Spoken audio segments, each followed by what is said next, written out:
आज की वीडियो में भगवान बुद्ध के द्वारा दिया गया ज्ञान कोई साधारण ज्ञान नहीं है। यह वीडियो आज आपकी पूरी सोच बदल कर रख देगी। और हम अपने जीवन में दुख दुख चिल्लाते रहते हैं। इस वीडियो में आपको पता चलेगा कि असली दुख क्या होता है, जिसके बारे में अभी तक हमने सोचा ही नहीं है। अगर आप इस कहानी को पूरा सुनते हैं तो मेरा वादा है आपसे, आप अपने सोचने का नज़रिया बदल देंगे। लेकिन वीडियो में अंत तक बने रहना होगा।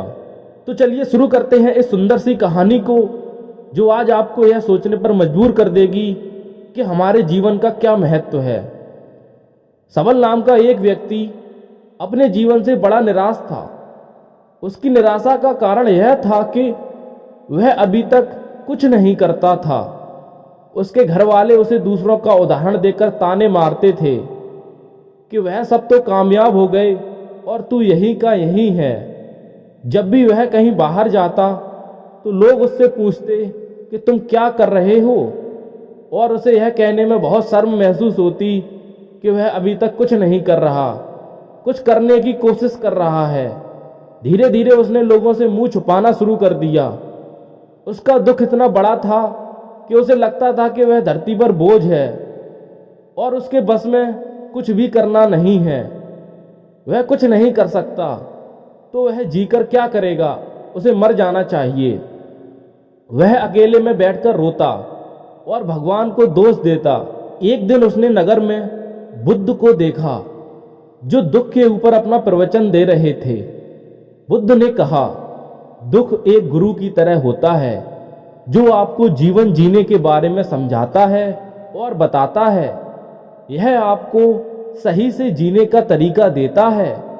आप चाहें तो दुख रूपी गुरु से जीवन जीना सीख सकते हैं, या दुख में डूबकर बैठकर रो सकते हैं। सबल भी यह बातें सुन रहा था। उसने बुद्ध से कहा, दुख कुछ भी सिखाकर नहीं जाता, बल्कि पीड़ा देकर जाता है। दुख की पीड़ा अनंत होती है। ऐसा लगता है कि इसके बाद कुछ नहीं मिलने वाला, कुछ नहीं होने वाला। मृत्यु भी उसके सामने कम लगती है। बुद्ध ने कहा, क्या तुम्हें दुख है? सबल ने अपनी सारी परेशानी बुद्ध को बताई और कहा, क्या मेरे दुख का आपके पास कोई समाधान है? बुद्ध मुस्कुराए और कहा, जब तुम्हारे जीवन में असली दुख आए तब मेरे पास आना, मैं उसका समाधान अवश्य करूंगा। यह कहकर बुद्ध वहां से चले गए। सबल ने सोचा, क्या मेरा दुख असली नहीं है? क्या यह दुख जो मैं झेल रहा हूं दुख नहीं है? कोई भी मेरे दिल का दर्द नहीं समझता, घर वाले नहीं समझते, तो ये बुद्ध क्या समझेंगे? अपने दुखों से परेशान होकर सबल ने एक निर्णय लिया कि वह कुछ करके दिखाएगा। उसने एक छोटा सा व्यापार आरंभ किया। उसे उसके व्यापार में सफलता नहीं मिल रही थी, पर उसके घर वाले बहुत खुश थे कि वह कुछ तो प्रयास कर रहा है। धीरे धीरे उसे सफलता मिलने लगी और फिर उसने रफ्तार पकड़ ली। वह 2 वर्ष के भीतर ही एक बड़ा व्यापारी बन गया। अब सबल के आसपास काफी लोग थे जो उसे पसंद करते थे, जो उसकी चिंता करते थे, जो उसके कार्यों की सराहना करते थे, प्रशंसा करते थे। उसके माता पिता भी अपने बेटे की प्रशंसा करते थकते नहीं थे। उसके मित्रों की संख्या दिन पे दिन बढ़ती जा रही थी। वह बहुत खुश था। उसके पड़ोस के कुछ मित्रों ने उसे समझाया कि जब वह बड़ा व्यापारी बनकर सुखी रह सकता है, तो सोचो, अगर तुम इस नगर, इस राज्य के सबसे बड़े व्यापारी हो जाओ तो तुम्हें कितना सुख होगा, कितने लोग तुमसे जुड़ेंगे, कितना यश तुम्हारा फैल जाएगा। स्वयं राजा भी तुम्हारी तारीफ करेंगे और जरूरत पड़ने पर तुमसे धन उधार मांगेंगे। यह बात सबल के मन में बैठ गई और अब वह अधिक प्रयास करने लगा। लेकिन यह सब कुछ उसे बहुत जल्दी चाहिए था। ज्यादा समय इसमें बर्बाद करना नहीं चाहता था। इसलिए उसने ऐसे कार्य किए जो उचित नहीं थे। उसने बहुत बड़ी मात्रा में धन उधार लिया, अपने मित्रों से लिया। ज्यादा मुनाफा कमाने के चक्कर में अपने माल की गुणवत्ता खराब कर दी उसके मित्र उसे जैसा समझाते गए वह वैसा करता गया। दूसरे व्यापारियों के खिलाफ षड्यंत्र भी रचे। अब उसके जीवन का सुकून कहीं चला गया था। उसे रातों की नींद नहीं आती थी। वह हमेशा कुछ उधेड़-बुन में लगा रहता। सुख साधन की सारी वस्तुएं होने के बाद भी उसे कुछ भी सुख नहीं मिल रहा था। एक दिन सबल अपने रथ में बैठकर एक मार्ग से जा रहा था। रास्ते में उसने बुद्ध को प्रवचन देते हुए देखा और वह बुद्ध के पास जा पहुंचा। उसने कहा, बुद्ध, आपने कहा था जब तुम्हारे जीवन में असली दुख आए तब मेरे पास आना। अब मेरे जीवन में बहुत दुख है, मैं रात को सो नहीं पाता। सबल बुद्ध को अपनी सारी बात बताता है। बुद्ध ने कहा, जब तुम पहली बार मिले थे तब भी तुम किसी दुख में थे। उस दुख से तुमने क्या सीखा? सबल ने कहा, मैंने सीखा कि सोचने मात्र से कुछ नहीं होता। अपनी सोच को साकार करने के लिए कर्म करना पड़ता है और केवल कर्म करने से कुछ नहीं होता। कर्म को अंतिम पड़ाव तक ले जाना आवश्यक होता है। चाहे रास्ते में कितनी भी बाधाएं आ जाएं, कितनी भी निराशा आ जाए, चाहे ऐसा क्यों ना लगे कि अब कुछ नहीं होगा, तब भी यह मानकर कि जो कार्य मैं कर रहा हूं उसमें सफल होकर रहूंगा, कर्म करना चाहिए। लोग केवल सफल व्यक्ति को ही महत्व देते हैं। बाकी सब, चाहे कोई कितना भी अच्छा क्यों ना हो, इस दुनिया के लिए वो बोझ ही कहलाता है। बुद्ध मुस्कुराए और कहा, जब तुम्हारे जीवन में असली दुख आए तब मेरे पास आना, मैं उसका समाधान अवश्य करूंगा। सबल ने बुद्ध को एक घड़ा भेंट किया जो सोने के सिक्कों से भरा था। घड़े को देखकर बुद्ध ने कहा, इस घड़े को वहां उस पेड़ के नीचे गड्ढा खोदकर दबा दो, यह मेरे किसी काम का नहीं। सबल ने ऐसा ही किया और वहां से चला गया। धीरे धीरे सबल को व्यापार में घाटा होने लगा। उसकी धन संपदा धीरे धीरे घटने लगी और एक समय ऐसा आया जब उसके ऊपर बहुत कर्जा हो गया। पर वह निश्चिंत था क्योंकि कर्जा उसके मित्रों के द्वारा दिया गया था। वह सोचता था कि उसके मित्र उसके बुरे समय में उसका साथ देंगे, पर ऐसा कुछ नहीं हुआ। सबसे पहले मित्रों ने ही अपना धन वापस मांगना शुरू किया। न देने पर जान से मारने की धमकी भी दी। उसके शुभ चिंतक, उसके चाहने वाले सब उससे दूर हो गए। उसके पिता उसकी गलतियों को गिनवाने लगे। उसकी सारी संपत्ति नीलाम हो गई। उसके पास कुछ नहीं बचा। उसने अपने पिता से सहायता मांगी। पिता ने कहा, मेरे पास यह थोड़ी सी संपत्ति ही है, अगर मैं तुम्हें दे दूंगा तो मैं तुम्हारी माँ को कहाँ रखूंगा? हमारा आखिरी सहारा यही संपत्ति है। उसके जीवन में बहुत गहरा दुख था। उसके आसपास कोई भी ऐसा नहीं था जो उसे संभाल सके। लोगों से मिले इस धोखे की वजह से वह टूट गया था। उसे लगता था कि जीने का अब कोई मतलब नहीं है, मृत्यु ही एकमात्र सहारा है। वह मरने के लिए नदी की तरफ जा रहा था।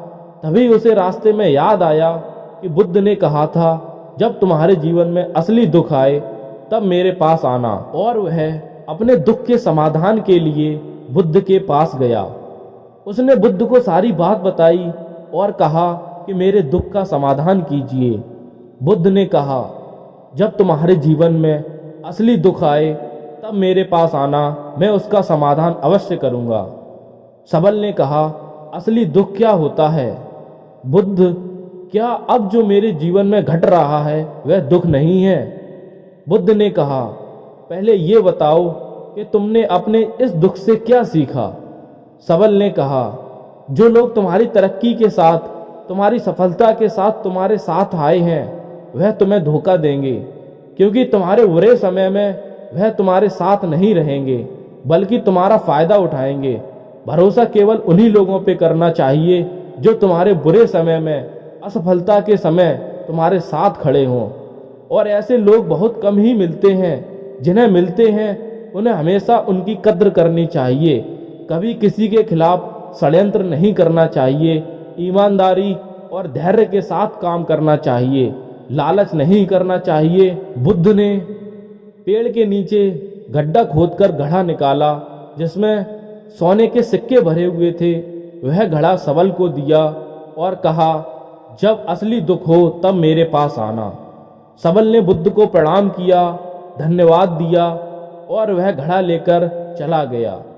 जब उस धन से दोबारा व्यापार शुरू किया और अब वह छोटा व्यापारी बनकर भी खुश था और ईमानदारी से काम करते करते वह एक बड़ा व्यापारी बन गया।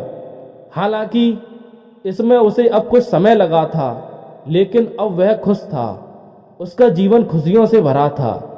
लेकिन आप कितने ही अच्छे हैं, कितना ही अच्छा काम करते हो, दान करते हो, पुण्य करते हो, लोगों की मदद करते हो, जीवन में दुख सबके आते हैं। तो सबल के जीवन में भी दुख आया। उसके माता पिता की मृत्यु हो गई। वह दोनों एक ही दिन मृत्यु को प्राप्त हो गए। सबल अपने माता पिता से बहुत प्रेम करता था, इसलिए उसे बहुत गहरा आघात लगा। वह उन्हें शमशान ले गया। वहां पर उनकी अंतिम क्रिया की गई। सबल ने उन्हें चिता में जलते हुए देखा। उसका मन बेचैन हो गया। उसके मन में हजारों सवाल थे। वह घर वापस आया तो उसने अपने माता पिता की संपत्ति को देखा, जिसके लिए वह हमेशा लड़ते रहते थे। आज वह लावारिस पड़ी थी। उसकी देखरेख करने वाले, उसके लिए लड़ने वाले चले गए थे। उसके पिता ने जो भी इकट्ठा किया था सब यहीं का यहीं रह गया।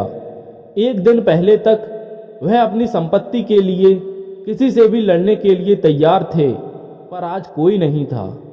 उसका मन बहुत बेचैन हो रहा था। लग रहा था जैसे कुछ खाली है, कुछ अकेलापन है, कुछ डर है, कुछ है जो उसकी समझ में नहीं आ रहा है।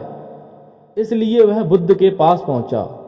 बुद्ध ने सबल को देखते ही कहा, क्या कोई दुख है सबल? उसने कहा, जीवन में वैसे तो कोई दुख नहीं है बुद्ध, सब ठीक है, पर आज मेरे माता पिता की मृत्यु हो गई और मेरा मन बहुत दुखी है। बुद्ध ने कहा, इसमें दुखी होने वाली क्या बात है? एक दिन सबके प्रियजनों को मर जाना है। जीवित यहाँ कोई नहीं रहा और ना कोई रहेगा। तुम भी एक दिन मर जाओगे। हो सकता है कल, या कहो आज, या कहो अभी तुम मर सकते हो।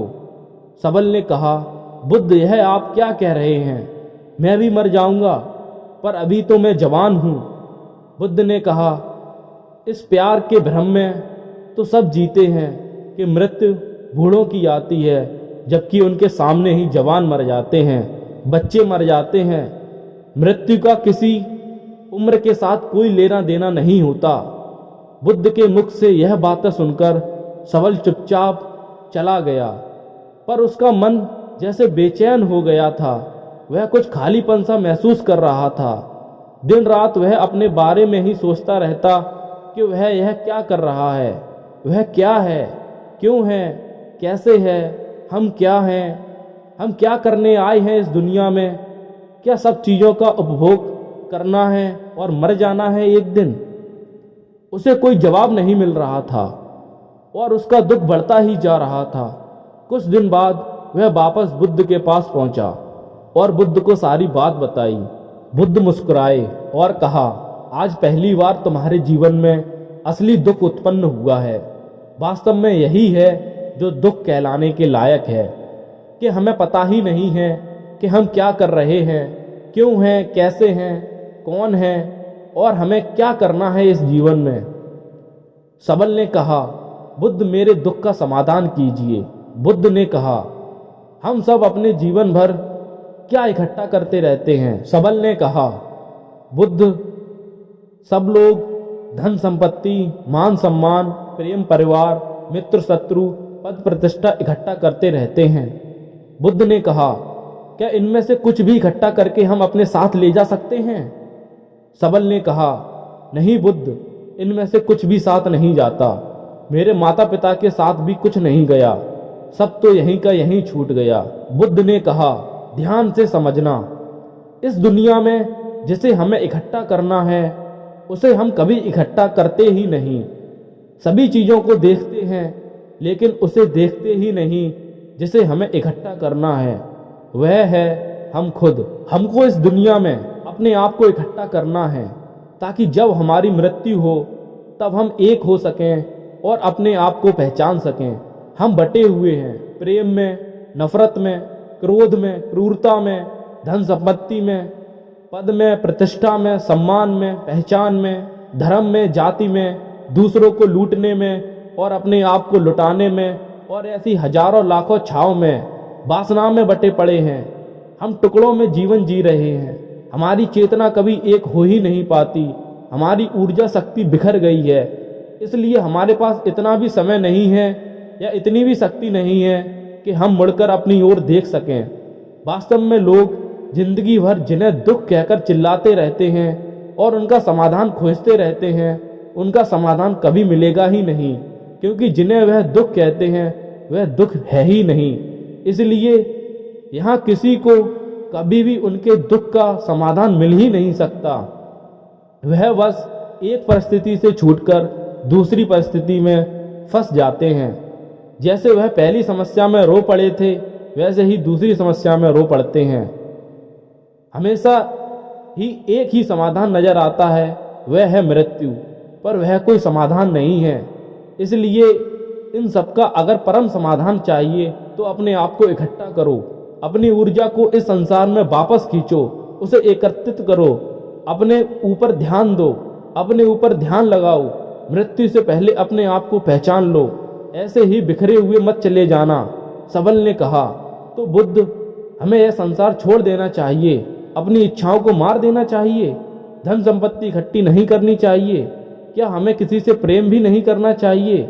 बुद्ध ने कहा, तुमसे इच्छाएं, कामनाएं और वासनाएं ऐसे ही निकलती हैं जैसे पहाड़ से कोई पत्थर गिर रहा हो, जिस पर पहाड़ का कोई नियंत्रण नहीं है सिवाय देखने के और परेशान होने के और कुछ खोने के।